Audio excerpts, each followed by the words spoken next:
Dhugaa dubbachuudhaaf baay'ee garaa nama jaatti. Egaa obboleettiin kun nama obsituu fi baay'ee nama abdiin kutannee ture. Kaleessas jireenya baay'ee rakkisoo fi jireenya guyyaatti abdii kutatte keessa dabarteetti. Keessumattuu yeroo itti inni mana hidhaa keessa turetti baay'ee abdii kutattee turte. Maaliif jennaan sababii sarraan kan ka'e hidhamteettis dhugaa dubbachuudhaaf dabadabamteettis haalonni ishiin keessa turte kaleessa haala baay'ee ulfaataa turan. Haa ta'u malee amma geessee garuu abdii kutachuun ishii baay'ee nama dhibaani. Kun egaa hojii seexanaati. Kanaaf jireenya keenya keessatti wanta goonu yeroo hundumayyuu taanaan amanuu qofa osoo hin taane waaqayyoon kadhachuudha. Inni guddaan ilma namaatiif inni guddaan amanuun yookaan maqaadhaaf abaluu beenxeedha jechuun gaarummaa hin qabu. Inni guddaan garuu beenxee ta'uu keenyas yookaan amanuu keenya irrattis waaqayyoon kadhachuudha. Namni akkuma amanee galee mana isaa keessa rafa yoo ta'e maqaadhaaf beenxummaatti waamama yoo ta'e inni kun gaarii miti. Sababni isaayyuu seexanni baay'ee haaloo nama baati. Dhugaa dubbachuuf seexanni baay'ee haaloo nama baati. Yoo yaa nagaa fi jaalalli waaqayyoo isiniif haa baay'atu. Akkam jirtu hordoftoota Siifan Gindoo bakka jirtanitti nagaan koo isiniif dhaqqabachaa. Egaa warri mana kanaaf haaraa taatan laayik gochuun sabskiraayib gochuun akkanuma immoo yaadaa fi qiiqa qabdan koomentii jala kaa'uun na jajjabeessaa isiniin jechuun barbaada. Egaa har'a viidiyoo tokko isiniif qabadhee dhufee jira. Viidiyoo waa'ee haadha manaa obboleessa keenya artistii beekamaa fi jaalatamaa dhugaa dubbachuudhaaf baay'ee nama jaalatamaa haadha manaa artistii Caalaa Bultumee jechuudha. Waa'ee ishiirraati ammallee taanaanii abdii kutannaa guddaa keessa akka jirtu poostii gootee jirti. Ammallee isa duraa malee irra deebite jechuudha. Ammallee ani abdii kutannaa guddaa keessa jira kan jettu ammallee poostii gootee jirti jechuudha. Kun immoo haalli ishiin keessa jirtu egaa baay'ee ulfaataadha. Maaliif namni tokko yookaan seexanni tokko namatti fakkeessinaanii dhugaa dubbachuudhaaf gaafa seexanni sitti fakkeessite karoora baafte sun dhiisisin godhu hamma galmaan geessutti. Garuu immoo ammas kana deebiftee poostii gochuu ishiirraa otoo jabaattee bakka jirtutti waaqayyoon kadhattee irra gaariidha. Maaliif jennaan kaleessa biyya lafaa keessaa hojjechaa turte har'a immoo gara waaqayyootti amantee erga waaqayyoo amantee immoo hin kadhattu yoo ta'e seexanni fakkeenya ilmi namaa gaafa amanu yaa seexanaa si ganeera biyya lafaa si ganeera jedhee akka inni amanu. Kaleessa hojii seexanaa hojjechaa turre har'a immoo seexana ganneerra jennee gara amantii dhufnee hin rafna yoo ta'e dhiphaadha rakkoo guddaa fiduu danda'a jechuudha. Kanaaf ammallee abdii kutannaa keessa akka ishiin jirtu dubbattee jirti jechuudha. Kanaaf waaqayyoo obsa guddaa ishiidhaaf haa kennu. Maal jechuun barbaada seetan dhugaa dubbachuudhaaf ishiin haalota gurguddaa keessa dabarte haala ilmi namaa keessa darbuu hin dandeenye keessa dabarte keessattuu bara inni biyya Ameerikaa jiru jechuudha. Otoo isaaf jettee dookimentii oliif gadi ooftuuti. Dookimentiin fileeshii ishii keessaa qabame baay'ee dabaddabaa hamaa fi akkasuma immoo hidhaallee galteetti jechuudha. Hidhaallee hidhamteetti dabaddabamteetti illeetii kuni sababa isa jaallattuu fi sababa isa kabajuu fi akka dandeettii qabdutti baay'ee nama cimtuudha dhugaa dubbachuudhaaf nama digirii 2 qabdu akkasumas illee dooktoreetii tokko qabdi. Kanaaf PhD baattee jirti jechuudha. Walumaa galatti nama baay'ee cimtuudha. Nama akkasii taatee dhugaa dubbachuuf hojiin aartummaa hamma ishee kana gatiin kaffashiisu sinii galamti yaadni koo gatii guddaa qabdi. Nama baay'ee guddiidha. Nama qallaalitti argamtu miti turte.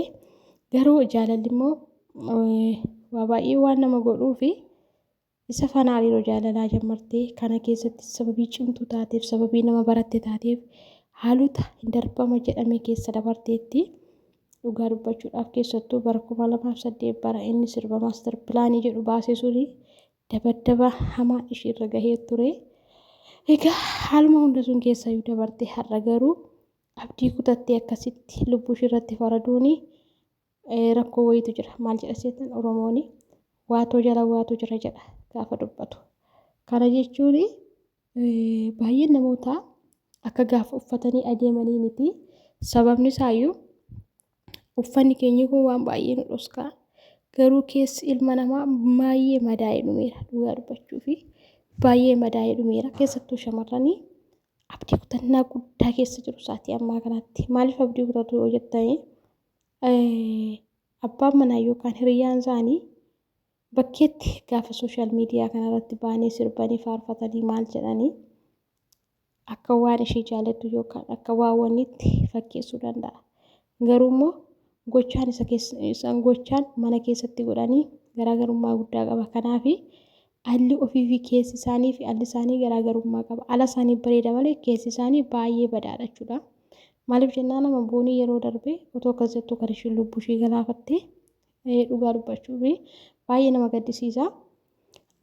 Kanaaf maal isiniin jechuun barbaada seetan shamarran keenyi nama tokko jaalala dhugaa sitti agarsiisu taanaan abbaa manaa keessaa ta'u hiriyaa kee jaalala dhugaa sitti agarsiisu taanaan jechuudha. Miidiyaa irra baattee hin bahin. Dhugaan isiniin jedha. Miidiyaa irra baattee hin bahin. Sababni isaayyuu gaafa ati nama tokko osoo inni jaalala dhugaa sitti agarsiisu miidiyaa irratti baattee namni sun beekamtii argata. Sababii keerraan kan ka'e beekamtii argata. Gaafa sun immoo yaa baasee jireenya keessa kaleessaa caala.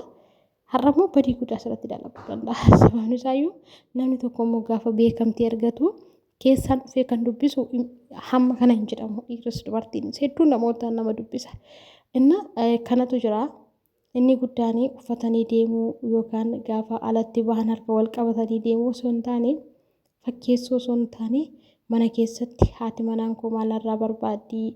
Abbaa manaan koo anarraa maal barbaadaa? Yoom maal isaaf godhe ta'a? Yoom maal isheedhaaf godhe?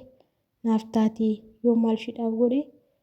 Haadha ijoollee koo gaarii taati jedhanii yaaduun namarra jiraata. Uffatanii deemanii fi gaafa nama faana piroogiraamii deeman harka wal qabatanii deemuu osoo hin taane jechuudha. Maaliif jennaani inni kun gaarummaa isaa xiqqaadha. Dhugaa rabbii isiniin jedha. Gaarummaa isaa baay'ee xiqqaadhaani. Sababni isaayyuu namoonni baay'een amma akkasii. Gaafa piroogiraamii deeman gaafa iddoo namaa deeman harka wal qabatanii adeemu. Garuu immoo gaafa mana keessa jireenya isaa wajjin jiraatan jireenya boo'ichaa gaddaa akka kanadha. Baay'ee namoota ilkaaniin suuqa malee ilkaaniin kolfa malee keessi garaa isaa gubataadha. Innaa kanaaf maal isiniin jechuun barbaada shamarran keenyi gaafa lubbuu keessan irratti faraduudhaaf kaatanii murteeffadhaa dura. Yoo ani lubbuu koo irratti faradee tokko dhalli koo maal ta'aa jedhee yaadi. Haati koo maal taatii jedhee yaadi. Inni lammaffaan immoo ati lubbuu kee irratti yoo faraddee wanti ta'u tokko hin jiruuni. Sii galee hamma torban tokkootti siif iyyamee maraatama. Amma torban tokko yoo baay'ate. Garuu saniin boodatti inni dhiiraas yoo ta'e ji'a 5 ji'a 6 ta'a. Saniin booda ija namaa dura zooru jedhee abbaa barbaade faana jiraachuu danda'a jechuudha. Innaa kanaaf wanna fedhe osoo ta'e illee lubbuu keessa irratti faraduun sirra jiraatu. Namni kun yoo didee dhiibbaa addaa tokko sirraan gaatee dhiirri tokko yoo deeme dhiira tokko dhufaafi. Sii galee yommuu lakkana waama dhiiraan barbaadu yoo jettu immoo akka dubartii tokkootti namoota meeqaama fakkeenyaaf abbaa mana jireenya magaalaa miti isaatii ammaa isaatii teekinooloojii magaalatee jireenya akka barbaadetti jiraattu miti jechuudha. Baadiyyaatti kaleessa hin gadda harmoonni keenya abboonni keenya lafa nu naqan inni biraa deemu ijoollee 10 ijoollee 15 ijoollee 8 torbaddoo tokkotti lafa naqan biraa deemu guddatan ijoolleen. Annaa akka kanatti yaadu nurra jiraatanii ani yoon du'e inni akkam ta'a hin fuudha miti jettee yaaduu qabda. Indee namni tokko waan si aarsee xiqqoo lubbuu kee balleessuu sirra hin jiraatu. Namni tokko waan si aarsee fi murtoo addaa ofirratti murteessuu hin qabdu. Inda'u jiraattee gaafa namni tokko si miidhu jiraattee miidhama keessuun of fayyitee agarsiisuu qabda malee maaliif isaaf jettee iddoo gadhiiftaaf ittuma yoo akka bal'atuu fi innis silayyuu karoorri isaa inni guddaan maalidha akka ati baddu barbaada waan ta'eef karoorri isaa inni guddaan akka ati baddu kan inni barbaadu. Kanaaf waan fedhe osoo ta'eyyuu akkas ta'u hin qabuuni. Of miidhuun shamarran keenya hin jiraatu. Yoo ta'e ta'a yoo hin taane ta'e irraa deema amma dhaabbanni adooyyee toleera eenyutu taanaan abbaa manaa kee otoo firri kee hin beekiin maatii kee hin beekiin si dabataanaan dhaabbata adooyyeetti machuu maaltu of nama ajjeesiiseen waan barbaadde miti ataarra waan isi gargaaree bilbila tokko qabaatte jennaan tiktokii kee hojjette inuma jiraata kun abbaa feetee jiraataan. Inna shamarran keenya gaafa waan hin taane gootanii dursa itti yaadaa isiniin jechuun barbaada. Maaliif jennaan gaarummaa isaa xiqqaadha. Amma dhugaa dubbachuuf niitiin kun osoo of miiteetti ta'e jechuudha. yoo baay'ate amma bakka eega darra guyyaa sadaffaa ishiitti amma guyyaa har'aatti saniin booda hin jirtu bakka ishiin waa'ee ishii dhaabbatee ijoollee ishii garuu baraan hidhiituu ta'aaf san ijoollee xiqqoo kanadha nama jajjabaallee miti kanadha. Inni kun gaarummaan isaa baay'ee xiqqaadhaani nama tokko jaallattee jireenya kee keessatti siin taane taanaan dhiisirraa deemee waan tokko siin cannaqiin faana haadha keetu yeroo tokko jireenya keenya keessatti waan siin beeku qabdan. Fakkeenya obbolaa lamaan gaafa wal lolan haati fi intalli gaafa wal lolan adda bahu. Obbolaa lamaan gaafa wal lolan adda bahu maaliif? Namni tiruu tokko garaa tokko keessaa bayyuu nama haati keessii deesseyyuu hin taane taanaan amalli isaasiif hin taane taanaan dhiistee biraa deemtaanii maaliif? Dhiira moo tokko dhufee tokko bideemu dhiira dachee kanarra guutuu inni guddaan garuu ilma namaatti hin dabiin malee akka kanadha. Inna ammallee taanaan dhugaa dubbachuuf qalbii qusannaa addaa keessa jirti. Ammas deebitee poostii gochuun ishii baay'ee tokko na jibbisiise. Anaan maaliif akka ta'e hin beeku malee jechuudha. Dhugaa rabbii ammallee abdii kutannaa keessa hin jiramnaa hin jettee jira jechuudha. Innaa kanaaf shamarran keenya akkana godhaa dhugaa rabbii dhiira tokko amalaan qabadhaa. Lammaffaan immoo hin taane taanaan immoo ofitti murteessuu isaa irraa deemaa.